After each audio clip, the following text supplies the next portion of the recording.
Hey guys, we're here the night before the 500, and we're here to watch the Indy Pro Series and the USAC Silver Crown race. So, ladies and gentlemen, what we can get into while we go interview some drivers and see what trouble we can get into. Let's go!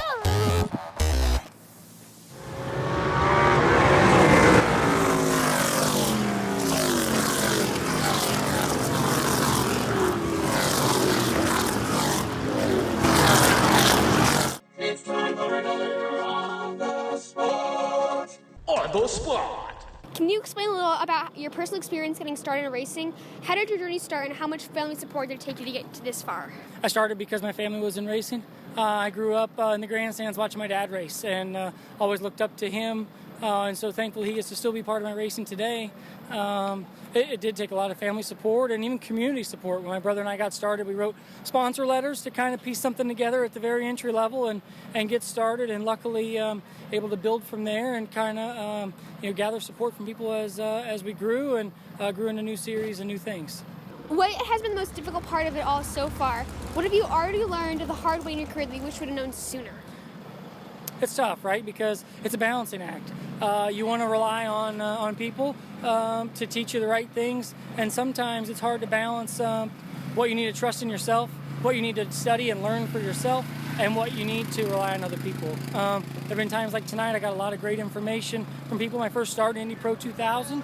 There were times when I was starting on dirt, people would tell you a certain way to drive, and I struggled for a long time. Once I kind of found my own way, built a little confidence in myself, and kind of did it my way, we really started improving.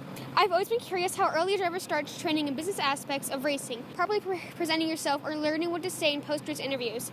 In your experience, did you ever go through that, or did you let your personality just take over?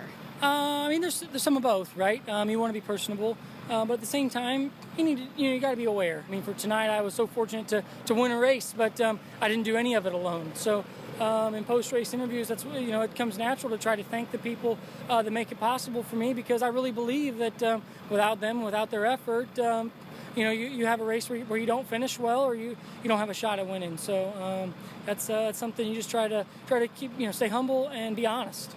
USAC drivers generally dreamed of racing the Indy 500. Do you think that feeling still resonates at the sprint midget Silver Crown level, or do these feelings tend to lean more towards the Daytona 500? For me, I want to make a living racing. I moved from Central California as soon as I graduated college, and stayed in a buddy's basement and stayed in somebody's spare room and on air mattresses and tried to make it work, right? Like you sleep in the car sometimes at night when you're on the road because you can't afford it. And I've been through that for a long time. And, for me, I'm fortunate to have made some stock car starts this year, to make some, obviously, Indy Pro Series start today on the road to Indy. And I've raced with the World of Outlaws a little bit. Haven't really done all that well, haven't really done it that much. I'm more of a pavement guy at heart. And to be here in the Midwest, sometimes you got to run a little dirt. And that's what I love about the Silver Crown Series, is you run both. So for me, personally, my goal isn't to make it to the World of Outlaws. That's just not the one that fits me. But at the same time, drivers are really making a good living running in NASCAR, and I love racing, whatever the kind of car is. And, I love Silver Crown cars. There probably aren't, you'd be hard to find a more fun car to race and to drive. But to make a living at it, it's awful tough. And I'm fortunate that I have a company that I work for, lets me work during the week and race on the weekends and try to make enough money to support a family. So whether it's Indianapolis or Daytona, I'd love the chance. And if not, I am so thankful to have made it as far as I did and a chance to race anything. Who are your racing influences? Who's that you just can't wait to drive up next to, wheel to wheel?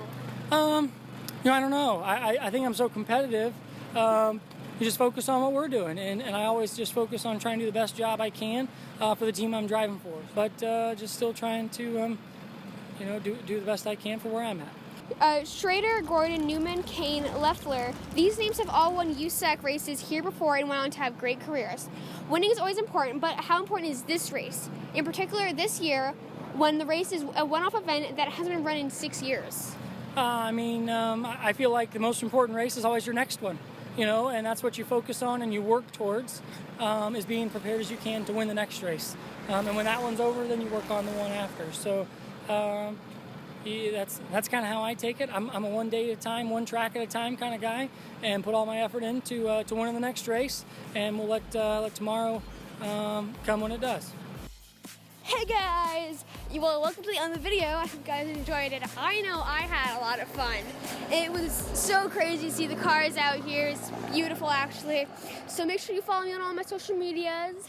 You know the drill. And I'll see you guys in the next one. Bye!